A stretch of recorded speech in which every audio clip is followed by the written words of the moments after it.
নমস্কার, আমি শুভাশিস। আপনারা শুনছেন একটা গল্প হোক, বাংলা শ্রুতি গল্পের সমাহার। আজ আপনাদের শোনাব পরিহাস। কাহিনী বিভূতিভূষণ বন্দ্যোপাধ্যায়। গল্প পাঠে এবং সমগ্র পরিচালনায় আমি শুভাশিস। গল্প পরিহাস। অনেক বছর ব্যবধানে মানব জীবনে যে নাটক অভিনীত হয়, যে সূক্ষ্ম আবেদনের সৃষ্টি করে, এই গল্প তারই গল্প। রামতারক বন্দ্যোপাধ্যায় যখন মারা যান 1265 সালে, তখন তার সম্পত্তি বেশ ভালোই ছিল কুড়ুলগাছিতে। রামতারক বন্দ্যোপাধ্যায়ের স্ত্রী পুত্র ছিল না। তিনি তার সম্পত্তি ছোট ভাই রামগতিকে দিয়ে গেলেন। সন্ধ্যার সময় ছোট ভাইকে ডেকে বললেন, কিছু মনে করিস নে রামা, অনেক মামলা করেছি তোর সঙ্গে বিষয় নিয়ে, সবই তো রেখে যেতে হলো, সঙ্গে কিছুই যেতে পারলাম না নিয়ে। এখন সবই বুঝতে পারছি ভাই, কিছুই কিছু না। নকলের জন্য আসল হারিয়ে বসে আছি। একটা কথা শোন বলি, উঠোনের ওই জবা তলায় আমার 5 টাকা পোতা আছে, তুলে নিস। রামগতির সঙ্গে দাদার মুখ দেখা দেখি ছিল না বহুদিন থেকে।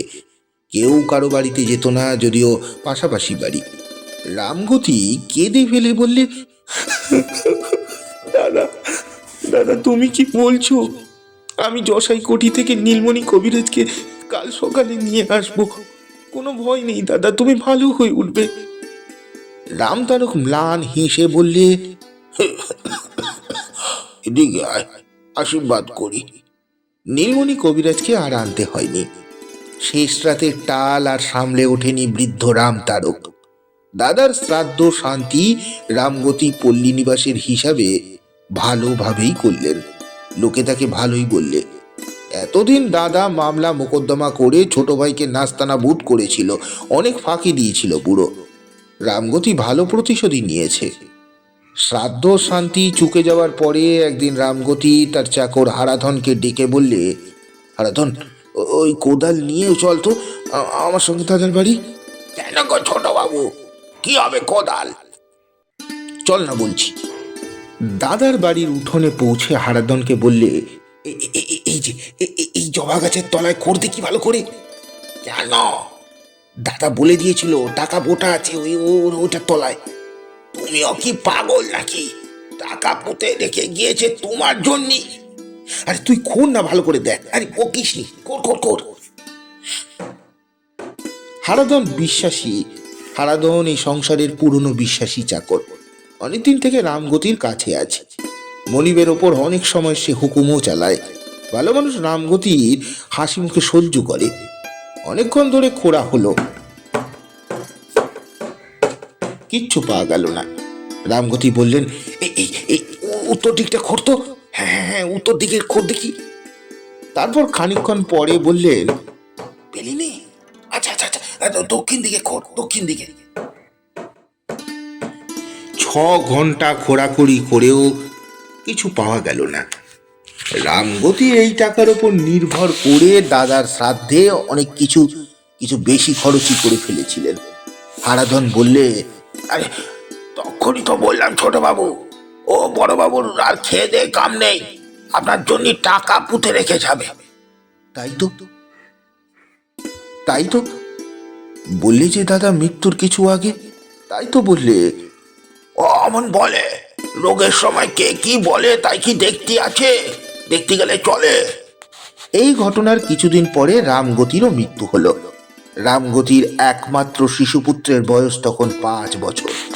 রামগতির বিধবা পত্নী ছেলেটিকে নিয়ে চুয়াডাঙ্গা তার বাপের বাড়ি চলে গেলেন। যাওয়ার সময় প্রতিবেশীদের বাসন কোসন, পিঁড়ি, খাট, বালতি রেখে চলে গেল। চুয়াডাঙ্গায় রামগতির স্ত্রীর বাপের বাড়িতে শুধু তার এক ভাই ছাড়া আর কেউ ছিল না। ভাইটি মূর্খ এবং গুলিখোর, অবস্থা ভালো নয়, অতি কষ্টে সংসার চলে। গরুর গাড়ি এসে দাঁড়াতে রামগতির স্ত্রীর ভাঁজ উনি উকি মেরে বললে, কে গা? ওমা ঠাকুরজি, আহা এসো, এ বুঝি খোকন, এসো বাবা। রামগতির স্ত্রীর চোখে জল। সে যে সংসারে বধূরূপে ঢুকেছিল সেখানকার অবস্থা এদের চেয়ে অনেক সচ্ছল, অনেক ভালো। রামগতির অংশে 30 বিঘে জমি ছিল প্রজাবলী, কিছু খাজনা এবং কিছু ধানও পাওয়া যেত। খাওয়া দাওয়ার অবস্থাও ছিল অনেক ভালো। কিন্তু রামগতির স্ত্রী শিশুপুত্র নিয়ে সেখানে থাকতে সাহস করেনি বলেই দাদার আশ্রয়ে এসে পড়ল। গোড়া থেকেই সে ভুল করেছিল। গুলিখোর দাদার ঘরে সব দিন চাল থাকে না। মামিমা রামগতির ছেলে সতুকে বললে, তোর মামাকে কি বললা ঘরে চাল নেই, নইলে খাওয়া হবে না? সতু গুলির আড্ডার দৌড়ের কাছে ভয় ভয়ে এসে দাঁড়িয়ে বলতো, ও মামা। কেউ কথা বলে না। আড্ডার রকম দেখে সতুর মুখ দিয়েও কথা বেরোতে চাইতো না। সেখানে দেওয়ালে হেলান দিয়ে সারি সারি লোক বসে আছে, মুখে তাদের লম্বা প্যাকাটি নল, কলসির কানা ভাঙার ওপর বসানো থেলো হুকোর সঙ্গে নল লাগানো। কারোর বিশেষ হুঁশ নেই, চোখ বোজানো অবস্থায় গল্প চলছে। ওদের মধ্যে সতু বুঝতে পারতো না সেসব গল্পের মানে। তখন তার বয়স 8-9 বছর হবে। মামাকে আবার ডাকতো, ও মামা। মামা আস্তে আস্তে চোখ চেয়ে বলতো, কে রে? আমি সতু, মামিমা পাঠিয়ে দিলে, ঘরে মোটে চাল নেই। চাল নেই? আচ্ছা বস, এমন চাল খাওয়াবো তোর মামিকে বুঝতে পারবে চাল কাকে বলে। আবার আধা ঘন্টা। মামার সারা সংজ্ঞা নেই। বেলা হয়ে যাচ্ছে, মামি ভাত চড়াবে কখন? তারও খিদেতে পেট জ্বলছে। যে আবার ডাক দিলে, ও মামা। মামা? কে রে? আমি সতু। চালের পয়সা দাও মামা, ঘরে চাল নেই কিচ্ছু। দাঁড়া, হাতি বিক্রি করে আসি আগে। হাতিটা বিক্রি করেই তোকে চাল তো চাল। ঘরের মধ্যে ওখান থেকে কে একজন টেনে টেনে বললে, হাতি কেন দাদা, আম বাগানটা বিক্রি করে দাও না। তারপর কিছুক্ষণ কেটে গেল। শুধু আবার ডাকলে, ও মামা। কিরে? চালের পয়সা দাও। মামা ট্যাগ থেকে 2 আনা পয়সা বার করে ওর দিকে ছুঁড়ে বললে, এই যা যা, আর নেই, এই দিয়ে চালাতে বলকে, যা যা যা। এইরকম ছিল মামাবাড়ির সংসার। মামি খুব ভালো লোক ছিলেন না। দুটো ভাত দিতেন বটে, কিন্তু হাজার মুখ নাড়া দিয়ে আর হাড় ভাঙা খাটুনি নিয়ে। সতর মা ইতিমধ্যে একবার কুড়ুলগাছিতে গিয়ে দেখেন তাদের জমি জমা অপরের দিব্যি দখল ভোগ করছে। তার হয়ে কথা বলে এমন লোক পাওয়া গেল না। মামলা করা একা মেয়ে মানুষের কম্য নয়। দেখে শুনে তিনি আবার বাপের বাড়ি চলে এলেন। সতু গ্রাম্য পাঠশালায় লেখাপড়া শিখে দুকোষ দূরবর্তী চুয়াডাঙ্গার হাই স্কুলে ভর্তি হলো। কয়েক বছর অতি কষ্টে লেখাপড়া করে সে 2য় বিভাগে এন্ট্রান্স পাস করলে। তার বয়স তখন 18 বছর। এই সময় সতুর মা পরলোক গমন করলেন। সতুর মামিমা ওকে বললেন, এইবার একটা চাকরি বাকরি দেখে নাও বাবা, সংসার তো আর চলে না। তোমার মামাও বুড়ো হয়ে গেছেন, আর ক্ষমতা নেই চালাবার। মামা তো ভাই দুটো ছিল অজম মূর্খ, বর্ণ জ্ঞান পর্যন্ত তাদের নেই। পরের গাছে রাম, কাঁঠাল চুরি, মাছ ধরা এই ছিল তাদের কাজ। সতুর চেয়ে বয়সে ওরা অনেক ছোট ছিল, সুতরাং সতুর ওপর পড়ল গোটা সংসারের দায়িত্ব। একদিন ওর মামি বললেন, সতু একবার যা কুড়ুল গাছিতে, ঠাকুর জামাইয়ের অনেক সম্পত্তি ছিল, ঠাকুরজি অনেক বাসন কুসন পরের বাড়িতে রেখে এসেছিল শুনতাম, দেখে আর তো দেখি বাবা। সতুর মাও তাকে মরবার সময় এই কথাই বলেছিল অমুকের বাড়ি অনেক বাসন কুসন আছে, রূপোর খাড়ু আছে, দাদার তো এই সংসার, কখন আনতে ভরসা নেই, উড়ে যেত এতদিনে। তারা খুব বিশ্বাসী। আমার নাম করে জিনিসগুলো ফেরত নিবি তাদের কাছে। বৌমাকে তো দেখতে পেলাম না, বৌমাকে দিয়ে বলবি আমি দিয়েছি তাকে। অনেক দিন পর সতু এলো কুড়ুল গাছিতে। 5 বছর বয়স যখন এখান থেকে চলে গিয়েছিল, সে কথা ওর কিছুই মনে নেই। বাবার কথা মনে পড়ে ওর চোখে জল চলে এলো। হারানো শৈশবের কত আবছা অস্পষ্ট স্মৃতি মনে জাগে। যেন ওই জানলার ধারে রোয়াকের কোণে কবে বাবা তাকে কোলে করে আদর করেছিল, সেই মুখখানা যেন আজও মনে পড়ে। পুরনো বাড়িতে ঢোকা যায় না। ঘন জঙ্গলে উঠোন ছেয়ে ফেলেছে। ছাদের কার্নিশে জিউলি গাছ মস্ত বড় হয়ে আঠা ঝরাচ্ছে। বট গাছ গচিয়ে ফল প্রসবের অবস্থায় এসে পৌঁছেছে। তবু সে পরের বাড়ি থাকলো না। জন ধরে বন জঙ্গল কাটিয়ে একটা ঘর পরিষ্কার করে নিয়ে সেইখানেই থাকলো। সঙ্গে এনেছিল ছোট বিছানা, মশারি আর বালিশ, যাদের নাম মা বলেছিল মৃত্যুর আগে। সে জায়গায় গিয়ে বাসন চাইল সতু। তারা বললে, হ্যাঁ বাবা, সে কি আমাদের কাছে বাসন? সে কবে নিয়ে গিয়েছে তোমার মা? সে কি আজকের কথা বাবা? না না না, থাকলে যে দেব না, তেমন অধর্ম কাজ কখনো হবে না। না বাবা, সেই সব তোমার মা নিয়ে গিয়েছিল। কেউ কিচ্ছু দিলে না। অথচ তাদের অবস্থা ভালো, কোঠা বাড়ি, দু একজনের দোতলাও বাড়ি। সবাই হাসি মুখে মিষ্টি কথায় ফাঁকি দিলে ওকে। দুটো বাস যার গ্রামের শ্যাম চক্রবর্তী দিব্যি ভোগ দখল করছেন খবর পেয়ে সেখানে যেতে বৃদ্ধ শ্যাম চক্রবর্তী হেসে বললেন, এসো এসো বাবা এসো, এই বাসধার আমারই। সীমারেখা হয়ে পড়েছিল বলে তোমার বাবার সঙ্গে গোলমাল হয় এই নিয়ে। গায়ের 5 জনকে জিজ্ঞেস করে দেখো, এই আমার পৈতৃক আমলের বাস ছাড়। মিটে গেল। শত ছেলে মানুষ, বিষয় সম্পত্তির কি বা বোঝে, কি বা জানে। ছেলে মানুষ পেয়ে সবাই ওকে ফাঁকি দিল। কেবল মুড়োর পাড়ার জীবন ডাক্তারের বাড়ি ও সত্যিকারের স্নেহ পেলে খানিকটা। জীবন ডাক্তারের স্ত্রী ওকে বললে, তুই তুই তখন তো এইটুকু, এখানে আসতিস, তাল শ্বাস দিতাম হাতে, খেতিস বসে বসে। আহ, তোর মা তো মরবার বয়সই হয়নি, অল্প বয়সে মারা গেল। অল্প হুবই লোক, বস দুটো মুড়ি খা। কে একজন একদিন ওকে এসে বললে, বাবু বাবু, আপনাকে ডাকছে আপনাদের পুরনো চাকর হারাধন। সে উঠতে পারে না বিছানা থেকে।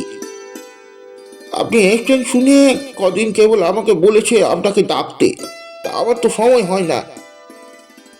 সতু হারাধনের নাম শুনেছিল তার মায়ের মুখে। ছেলেবেলায় দেখলেও সে কথা তার মনে ছিল না। লোকটা ওকে একটা ভাঙা কুড়ে ঘরে নিয়ে গেল।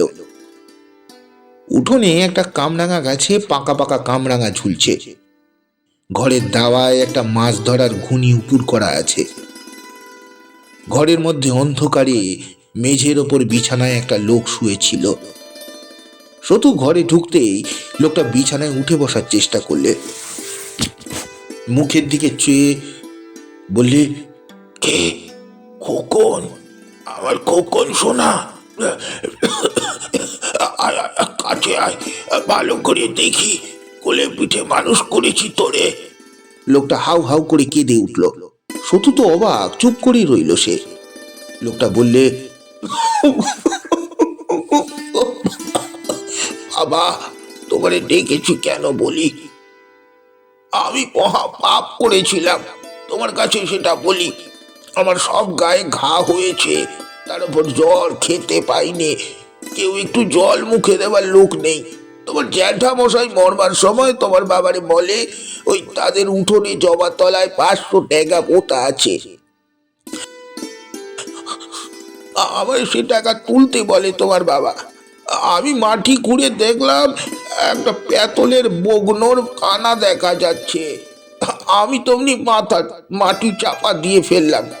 আমার মাথায় কুবুদ্ধি চাপলো, তোমার বাবাও দেখলে না, ভাবলে আমি অনেক দিনের বিশ্বাসী লোক, আমি কি আর ফাঁকি দিব? রাতারাতি সেই টাকার বগ্ন আমি তুলে নিয়ে গিয়ে তোমার কাছে বলতে লজ্জা করে। হ্যাঁ, তোমার কাছে বলতে লজ্জা করে। আমার এক বিটি ইয়ে ছিল, তার হাতে নিয়ে গিয়ে দিলাম। সে টাকা আমার ভোগে হয়নি বাবা, সে মেরে দিলে টাকাটা মেরে দিলে। দিন 15 পরে টাকা নিয়ে সে গঙ্গার ওপারে তার বোন ভগ্নিপতির কাছে চলে গেল। তোমরাও এখান থেকে চলে গেলে, আবার সে থেকেই অবস্থা খারাপ, এখন কিচ্ছু খেতে পাইনি। যতদিন শরীরে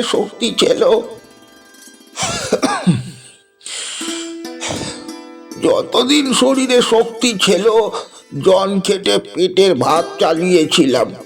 এখন বুড়ো হয়েছি, রোগ হয়েছে, আর খেতে পাইনি। আমার এমন হবেই বিশ্বাসঘাতকতা কাজ করেছি, পুরনো মনিবের টাকা চুরি করেছি। আমার এমন হবে না তো কার হবে বাবা? আজ তোমার কাছে বললাম, যদি তাতে পাপের বোঝা কমে। আর আমার হয়ে এলো খোকন, বড্ড জোর দুটো একটা মাস। তোরে যে দেখলাম মরবার আগে,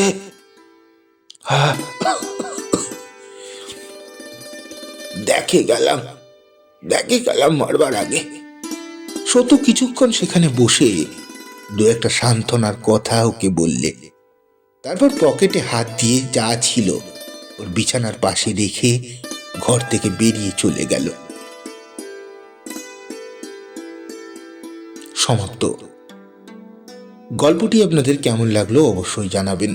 গল্পটি ভালো লাগলে লাইক, কমেন্ট, সাবস্ক্রাইব ও শেয়ার করে আমাকে সাপোর্ট করতে ভুলবেন না। নমস্কার।